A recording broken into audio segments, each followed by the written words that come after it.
Hello, everyone. My name is Bill Coughlin, and welcome to First Person Civil War Podcast, which retells the stories of the soldiers and officers on the ground in the battles of the Civil War.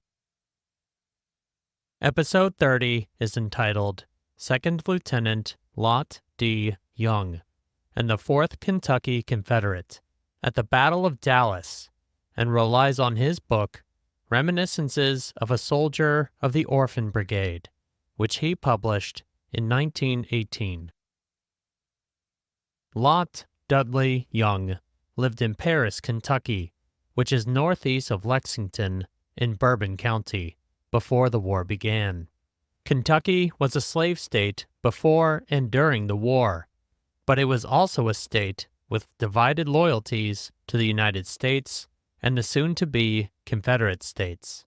Lot D. Young became a charter member of the Kentucky State Guard Company, the Flat Rock Grays, which formed in Bourbon County in 1860, and mostly aligned with the secessionist Southern states, not to be confused with the Kentucky Home Guard, which aligned with the Union.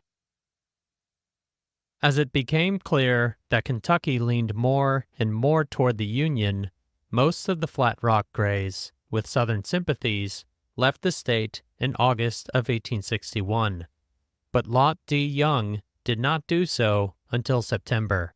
He traveled to Montgomery, Tennessee, just across the state line, where the 2nd and 3rd Kentucky Infantry Regiments had already formed in July of 1861. Upon his arrival, he enlisted as a private in Company H of the 4th Kentucky Infantry. These 3 regiments became the core of what would be known as the Orphan Brigade. This formation primarily consisted of Kentucky regiments that formed in 1861, and mostly operated outside of their Union-aligned home state. Private Young and the Orphan Brigade were present at such western battlefields as Shiloh, after which he became a 2nd lieutenant, Stones River, Chickamauga, and Chattanooga, and by the Atlanta campaign, Brigadier General Joseph Horace Lewis was the Orphan Brigade's commander, and they marched in Major General William B. Bates' division in Lieutenant General William J. Hardee's corps in the Army of Tennessee, commanded by General Joseph E. Johnston. In the beginning of May 1864, Major General William Tecumseh Sherman, commander of the Military Division of the Mississippi, which consisted of 3 armies, the Tennessee, the Ohio, and the Cumberland, approximately 110,000 men, began its advance from Chattanooga, Tennessee, upon Atlanta. General Johnston's Army of Tennessee, of approximately 60,000 men, were tasked with opposing this advance. The opening battles of the Atlanta campaign picked up where the Chattanooga campaign ended, in the northwestern corner of Georgia. Both Union and Confederate armies relied on the Western and Atlantic Railroad, which connected the 2 cities as a means of resupply, and stops along the line, such as Resaca, also became battlefields. Through a series of battles and several flank marches, Major General Sherman was able to push the Confederates steadily back toward Atlanta. Following the Battle of Cassville on 19 May, Major General Sherman detached from the railroad and sent his 3 armies down several roads in yet another flank march in the direction of Dallas, Georgia, with Major General John M. Schofield in the Army of the Ohio on the left flank, Major General George H. Thomas's Army of the Cumberland in the center, and Major General James B. McPherson's Army of the Tennessee on the right flank. General Johnston, having incorrectly anticipated another fight along the railroad, redeployed his forces and fought the Union left at the Battle of Pickett's Mill and the Union center at the Battle of New Hope Church. As part of this redeployment of troops, 2nd Lieutenant Young and the 4th Kentucky, alongside Bates' division of Hardee's corps, was sent to Dallas, Georgia, where he would face Major General McPherson and the Army of the Tennessee. On 27 May, the Army of the Tennessee arrived in positions east and south of the town of Dallas, which included Brigadier General Charles R. Woods's 1st Brigade, of Brigadier General Peter J. Osterhaus's 1st Division, of Major General John A. Logan's 15th Corps. Pursuant to orders of Brigadier General Osterhaus, I conducted 2 of my regiments, the 13th Iowa and the 27th Missouri, through the woods to the left of the Villa Rica Road, about half a mile to the south of Dallas, for the purpose of relieving some regiments of the 2nd Brigade, who had earlier in the morning been engaged with the enemy. I posted these regiments well to the front on the westerly slope of a hill and across a ravine, connecting on my right with a regiment of General Smith's brigade. As soon as this disposition was made, and the line was covered with skirmishers, I brought up my 2 other regiments and placed them in a second line about 75 yards in the rear of the first. During the forenoon, by my direction, the 2 front regiments commenced to entrench, and by night had constructed rifle pits, which formed a good defense. While the Confederates were in a defensive posture at New Hope Church and Pickett's Mill, 2nd Lieutenant Young and the 4th Kentucky, along with Bates' division, would attack the 15th Corps in their fortified positions outside of Dallas, which he would later compare to the charge of the Light Brigade from the Crimean War. Here, as at Balaclava, someone blundered, and while we have not had a Tennyson to immortalize the event, it is of more than ordinary interest to Kentuckians, especially those who participated in the bloody event. As part of the blunder, Major General Bate expected a weakened Union force to his front, rather than an entrenched foe. This fact would not become apparent until the Confederate attack began. 2nd Lieutenant Young and the 4th Kentucky began their advance over heavily wooded and hilly terrain. The actual time under fire did not, in my judgment, exceed 30 minutes. They occupied 2 parallel lines of entrenchments, from both of which they delivered simultaneously a destructive and murderous fire that was so fatal that nothing but the protecting hand of an all-wise and merciful Providence could save. The first of these lines was a few yards below and in front of the second, which ran along the summit of the ridge and enabled a second line to fire directly overhead without endangering the first. Major General Bates' plan involved first sending a dismounted cavalry brigade to attack the Union line to the south. If the cavalry saw success, 3 infantry brigades, including the Orphans on the right flank, would advance. Major General Bates did send orders to call off the infantry assault, but only 1 brigade received the new order. 2nd Lieutenant Young and the 4th Kentucky, on the right of the Orphan Brigade, continued their ill-fated advance. Besides this double advantage, they were able to enfilade our line with artillery from both extremes of their line. Smith's brigade on our left, having received orders to withhold the attack, enabled the enemy to deliver an oblique fire upon us from his infantry on the left, as well as from his 2 lines directly in front. At every step, Kentucky was paying double toll with the lives of her noblest and best. To push forward meant certain and complete annihilation. To remain where we were, some 75 or 80 yards in their front, meant the same, only a little slower death. The initial cavalry advance saw success in the south, and the Union Army had to shift forces to contain the break in their line. Brigadier General Osterhaus personally led one of his brigades in this effort, and left Brigadier General Woods in command of the division, which were the 1st and 3rd Brigades, in his absence. Very soon afterward, at about 4 p.m., the enemy advanced in force to attack the front of these 2 brigades, meaning from his division. and to the right and left. The skirmishers were hurriedly driven in, their view of the approaching enemy being much shut out by the broken nature of the ground in front.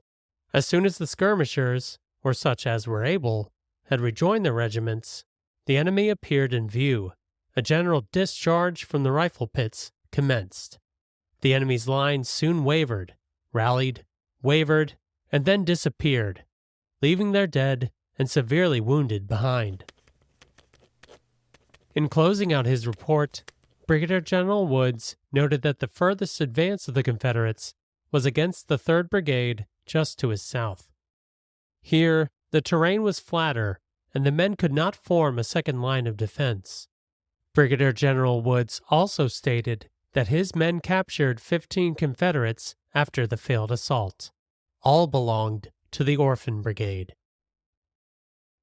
Unable to continue under the heavy fire in their front, the entire Orphan Brigade and the Florida Brigade to their south retreated. Having braved the entirety of the 4th Kentucky's advance, 2nd Lieutenant Young assisted the wounded back to their lines. The order to fall back having been given, we were only too glad to attempt our escape from the death trap into which we were ordered. The grounds in the rear of our works presented an appalling sight, which I reached them with my burden on my back, Sergeant W. E. Knox, who had a broken leg. Nothing but a miracle saved us from the murderous fire of the enemy. The Battle of Dallas was a Union victory, and despite defeats at Pickett's Mill and New Hope Church, Major General Sherman still enjoyed a numerical superiority against his Confederate foe, and continued pressing General Johnston further back toward Atlanta. 3 more months of hard fighting were in store for both armies at places such as Marietta, Kennesaw Mountain, Peachtree Creek, and Jonesboro. But by early September 1864, the city of Atlanta was in Union hands. Though the Battle of Dallas was not even the largest battle of the Atlanta campaign, according to 2nd Lieutenant Young, it held a significant place in the history of the Orphan Brigade as a whole, because of an undelivered order. The official report showed the loss of 51%, a loss, considering the time actually engaged, unparalleled in the history of the war. To my mind, it was the most desperate and disastrous of all the many engagements in which the orphans took part during their 4 years of experience. The Orphan Brigade continued its service until the end of the war, but 2nd Lieutenant Young's stay in the 4th Kentucky was much shorter than that. At the Battle of Jonesboro, the final battle of the Atlanta campaign, 2nd Lieutenant Young was wounded. He would spend the rest of the war in a hospital recovering, never to rejoin the 4th Kentucky. Lot D. Young's motivation to write his book, Reminiscences of a Soldier of the Orphan Brigade in 1918, was for the men now fighting in the trenches of Europe. At age 76 and decidedly too old to fight in World War I, he wanted to contribute in some way toward the war effort of the United States. It is for the amusement and entertainment of the thousands of Kentuckians now enlisted beneath the Stars and Stripes in the world cataclysm of war for the cause of humanity and righteousness that these recollections and reminiscences are published. The author believing they will enable the boys to pass what might otherwise be at times lonesome and monotonous hours. And he continues, and by reason of his experience as a soldier, he can enter into fully their aspirations and ambitions and share their hopes, rejoice in their victories and their triumphs. He understands the dread suspense of the impending conflict, the thrill and shock of battle, the victorious shout, the gloom and chagrin of defeat, the pangs of hunger, and suffering from wounds and disease, for he has seen war in all its horrors.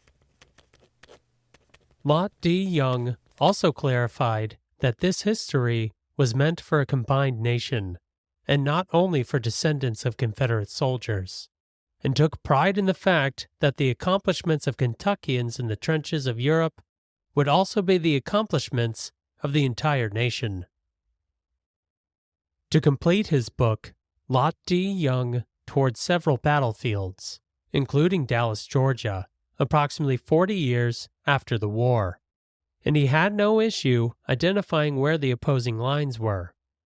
This gives an interesting insight on how some of the lesser-known battles of the Civil War stood the test of time at around the turn of the century, in showing the scars of war compared to the battles that were adjacent to cities. I have reviewed every foot of this ground the second time, stopping here and there to pick up a mini ball lodged in the enemy works, fired at them by my dear old orphan boys. I had no difficulty whatever in locating at once the position of both parties and the exact spot on which my regiment and company fought. Most of the Confederate lines have been partly and completely obliterated by the plow, but hills and hollows are still there. The enemy lines have been little disturbed and are mostly intact, even at this distant day. Thank you for listening to the 30th episode. The link to Second Lieutenant Young's book is now available on the podcast website, firstpersoncivilwarpodcast.com. On Facebook, Instagram, X, and LinkedIn this week, you will find a picture of Second Lieutenant Young sometime during the Civil War.